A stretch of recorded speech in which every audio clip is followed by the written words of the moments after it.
دیکھیں 28 مرتبہ مقامات کی بات ذہن میں آ گئی۔ اب یہ 28 مرتبہ رفع الیدین احادیث سے ثابت کیسے ہے؟ ثبوت کے دو طریقے ہو سکتے ہیں۔ ایک طریقہ تو یہ ہے کہ ہم احادیث کی کتب کا حوالہ دے کے محدثین نے ان کتب کو ذکر کیا ہے۔ دوسرا یہ کہ ہم خود علماء غیر مقلدین کے حوالے پیش کر دیں، انہوں نے خود جو ہے سجدوں کی سمت متعلق رفع الیدین کی احادیث جو ہیں اپنی کتب کے اندر ذکر کی ہیں، ان احادیث کو صحیح قرار دیا ہے۔ تو میرے خیال میں یہ طریقہ سہل اور آسان ہے کہ غیر مقلد علماء کے حوالے پیش کر دیں، یہ انہوں نے احادیث کے حوالے سے مستقل جو ہے یہ بحثیں اپنی کتب کے اندر ذکر کی ہیں۔ تو اس پہ میں اور یہ بھی بات عرض کروں کہ وہ صحابہ کرام جن سے غیر مقلد حضرات رکوع کا رفع الیدین ثابت کرتے ہیں، عام طور پر ان سے سجدے کا رفع الیدین اور دوسرے مقامات کا رفع الیدین بھی ثابت ہے۔ مثلا 3 صحابہ کرام وہ ہیں جن سے عام طور پر رکوع کے رفع الیدین کی روایات ذکر کی جاتی ہیں۔ کون؟ نمبر 1 حضرت عبداللہ ابن عمر رضی اللہ تعالی عنہما۔ حضرت عبداللہ ابن عمر رضی اللہ تعالی عنہما سے رکوع کا رفع الیدین بھی مروی ہے اور ان سے ہر اونچ نیچ اور سجدے کا رفع الیدین بھی مروی ہے۔ اب آپ کہیں گے حوالہ جات، ہم کہیں گے اس پہ حوالہ جات بڑی تفصیل کے ساتھ الحمدللہ موجود ہیں۔ میں اس پہ اگر تفصیل سے باتیں کروں گا وقت بہت گزر جائے گا۔ یہ کتاب ہے، کتاب کا نام ہے نور العینین، مشہور غیر مقلد عالم زبیر علی زئی کی کتاب ہے۔ زبیر علی زئی غیر مقلد نے مسند حمیدی کے حوالے سے یہاں اس کتاب کا ایک عکس لگایا ہے، اور اس عکس میں اس نے حضرت عبداللہ ابن عمر رضی اللہ تعالی عنہما سے اب مسند حمیدی کے حوالے سے روایت ذکر کی ہے، اور روایت جو ذکر کی گئی وہ یہ کہ حضرت عبداللہ ابن عمر رضی اللہ تعالی عنہما ہر اس آدمی کو کنکریاں مارتے تھے جو ہر اونچ نیچ پر رفع الیدین نہ کرتا تھا۔ پھر اس کے حاشیے کے اندر جو ہے خود اس روایت کو کہا گیا کہ یہ روایت صحیح ہے۔ اب ہر اونچ نیچ میں سجدے کا رفع الیدین بھی آ گیا، جاتے ہوئے بھی اٹھتے ہوئے بھی، اور ہر تکبیر کے ساتھ رفع الیدین بھی آ گیا۔ 28 مرتبہ کا ثبوت خود بخود ہو جائے گا۔ اب یہ اس نور العینین کتاب کے اندر جب اس کا عکس لگایا گیا اور حاشیے کے اندر خود لکھا گیا کہ یہ روایت صحیح ہے، تو پھر اب کوئی آدمی عذر کرے کہ نہیں جی یہ روایت صحیح نہیں ہے، ہم اس کو نہیں مانتے، ہم کہیں گے بھائی اگر یہ روایت آپ کے ہاں معتبر ہی نہیں تھی تو پھر آپ کبھی بھی اس روایت کا جو ہے اس کتاب کا عکس نہ لگاتے، جبکہ اس کتاب کے عکس کے اندر خود جو ہے اس روایت کو صحیح کہا گیا ہے۔ تو پھر حضرت عبداللہ بن عمر رضی اللہ تعالی عنہما سے بات ہوئی، دوسرے صحابی رسول جن سے سجدوں کا رفع الیدین اور ہر اونچ نیچ سے متعلق رفع الیدین کی روایات مل سکتی ہیں، وہ صحابی رسول حضرت وائل بن حجر رضی اللہ تعالی عنہما سے ہیں۔ حضرت وائل بن حجر رضی اللہ تعالی عنہ سے جو ہے جس طرح رکوع کا رفع الیدین مروی ہے، اس طرح ان سے سجدے کا رفع الیدین بھی مروی ہے۔ آپ سنن دارقطنی کھول کے دیکھیں، اس میں روایت آپ کو مل جائے گی۔ آپ سنن ابی داؤد کھول کے دیکھیں، آپ کو روایت مل جائے گی۔ تیسرے صحابی جن سے عام طور پر رکوع کے رفع الیدین کی روایت پیش کی جاتی ہیں وہ حضرت مالک بن حویرث رضی اللہ تعالی عنہ ہیں۔ ہم کہتے ہیں ان سے رکوع کے رفع الیدین کی روایت بھی مروی ہے، اور انہی سے ہی جو ہے وہ سجدوں کے رفع الیدین کی روایت بھی مروی ہے۔ امام نسائی رحمۃ اللہ علیہ نے سنن نسائی کے اندر باب قائم کیا، باب رفع الیدین للسجود۔ اب یہ روایت ذکر کی حضرت مالک بن حویرث رضی اللہ تعالی عنہ سے کہ نبی کریم صلی اللہ علیہ وسلم جو ہے آپ نے رکوع کے وقت بھی رفع الیدین کیا، سجدے کا رفع الیدین بھی کیا۔ اب اگر دیکھیں غور فرمائیں، اگر سجدے کا رفع الیدین حدیث ثابت نہ ہوتا، امام نسائی رحمۃ اللہ علیہ باب قائم نہ کرتے باب رفع الیدین للسجود۔ دیکھیں احکام کا استنباط انہی روایات سے ہوتا ہے جو روایات ثابت ہوں اور قابل عمل ہوں۔ اب امام نسائی رحمۃ اللہ علیہ تو دیانتدار آدمی تھے، محدث تھے، اس لیے وہ بددیانتے نہیں تھے، اس لیے انہوں نے دونوں طرح کی روایات اپنی کتاب کے اندر ذکر کی ہیں۔ باب رفع الیدین للسجود باب قائم کیا، پھر روایت لائے، پھر اس کے بعد حضرت عبداللہ بن عمر رضی اللہ تعالی عنہما کی روایت لائی ہیں، تو اس کے شروع میں باب قائم کیا ترک رفع الیدین للسجود۔ کیا باب قائم کیا؟ ترک رفع الیدین للسجود۔ اب یہ باب قائم کیا، ہم کہتے ہیں اگر سجدوں کا رفع الیدین ثابت ہی نہیں ہے تو پھر ترک رفع الیدین للسجود کا باب قائم کرنے کی ضرورت تھی؟ معلوم ہوا محدثین کا رفع الیدین اور ہے اور غیر مقلد حضرات کا رفع الیدین اور ہے۔ میں بات عرض کر رہا تھا سجدوں کا رفع الیدین سے متعلق، سجدوں کا رفع الیدین اور ہاتھ اونچ نیچ کا رفع الیدین یہ احادیث سے ثابت ہے۔ اس پہ تفصیل کے ساتھ حوالہ جات احادیث کی کتب میں دیکھے جا سکتے ہیں۔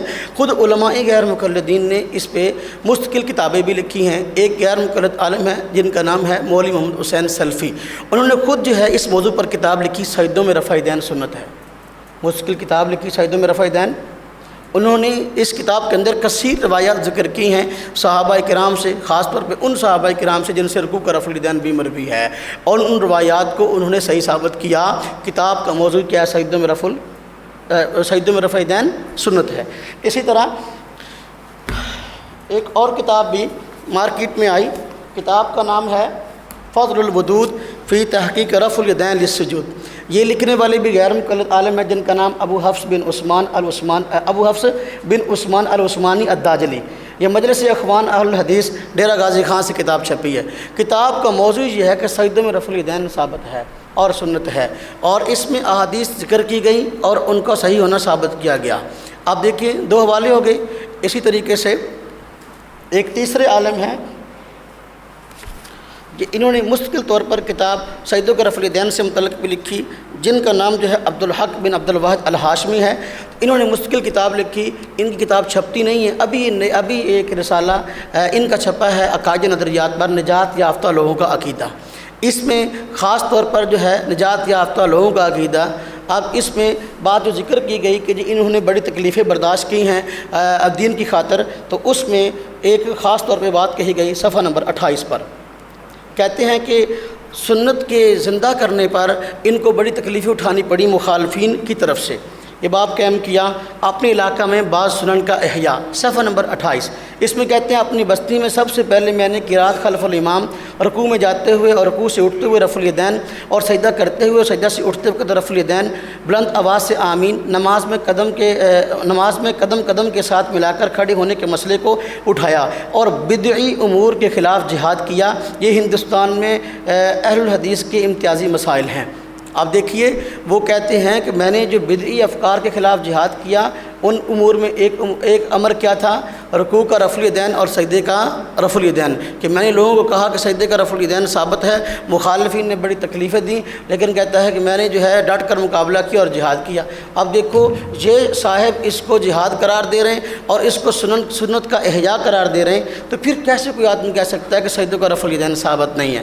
اسی طرح دیکھیں یہ کتاب ہے آپ کے سامنے، کتاب کا نام نماز نبوی ہے، لکھنے والے مشہور غیر مقلد عالم ناصر الدین البانی۔ آج کوئی بھی غیر مقلد اپنی کتاب کے اندر کسی حدیث کا حوالہ دیتا ہے تو عام طور پر اس حدیث کو صحیح قرار دینے کے لیے البانی کا حوالہ دیتا ہے کہ اس کتاب کو علامہ البانی نے صحیح قرار دیا۔ اگرچہ علامہ البانی کی شخصیت کیا ہے، اس پہ تعارف کیا ہے، وقت نہیں وغیرہ تفصیل سے بات میں عرض کرتا کہ جو ہے ان کی دعوت اور ان کا بنیادی ایجنڈا کیا تھا۔ خیر یہ کتاب ہے ان کی نماز نبوی۔ اب نماز نبوی کا معنی کیا؟ نبی کی نماز، نبی والی نماز۔ لکھا ہے احادیث صحیحہ کی روشنی میں، جب یہ بات کہی احادیث صحیحہ کی روشنی میں نماز نبوی ہے یہ، اس کتاب کے اندر خود انہوں نے سجدے کے رفع الیدین کو ذکر کیا اور روایات کو کہا کہ یہ روایت صحیح ہیں۔ اور یہ اس کتاب کا صفحہ نمبر ہے صفحہ 131 اور 142 اور 172، ہاں جی، تو یہ صفحات ہیں جن میں جو ہے سجدوں کے رفع الیدین کو ذکر کیا گیا اور روایات کو صحیح قرار دیا گیا، اور تخریج کے عنوان سے حاشیے کے اندر جو ہے کتب کے حوالہ جات موجود ہیں۔ وقت نہیں کہ میں بہت تفصیل کے ساتھ پڑھوں کیونکہ میں نے پورے مسئلے کو سمجھانا ہے آپ حضرات کے سامنے۔ تو یہ کتاب عربی زبان میں تھی، اگرچہ عربی زبان میں ایک ضخیم کتاب ہے صفت صلاۃ النبی کے نام سے، یہ اس کا اختصار ہے نماز نبوی کے نام سے کیا گیا۔ صادق خلیل صاحب غیر مقلد عالم ہیں، دارالفرقان لاہور میں غیر مقلد حضرات کا کتب خانہ ہے، انہوں نے اس کتاب کو شائع کیا ہے۔ البانی صاحب نے اس کتاب کو شروع میں کہا ہے کہ میں نے نبی کریم صلی اللہ علیہ وسلم کی نماز کا نقشہ جو ہے وہ احادیث طیبہ سے کھینچا ہے۔ اب کوئی آدمی جو آدمی اس اپنا کتاب کے مطابق نماز نہیں پڑھتا تو وہ ہرگز معذور نہیں ہے، یعنی اس کی نماز سنت کے مطابق نہیں ہے، کیونکہ میں نے کہتا ہے کہ احادیث صحیحہ سے جو ہے وہ نبی کریم صلی اللہ علیہ وسلم کی نماز کو بیان کیا۔ اب غیر مقلد عالم خود کہہ رہا ہے کہ نبی پاک صلی اللہ علیہ وسلم کی نماز یہ ہے کہ سجدوں میں رفع الیدین آپ کرتے تھے، تو پھر کیسے کوئی آدمی کہتا ہے کہ سجدوں کا رفع الیدین نبی کریم صلی اللہ علیہ وسلم سے ثابت نہیں؟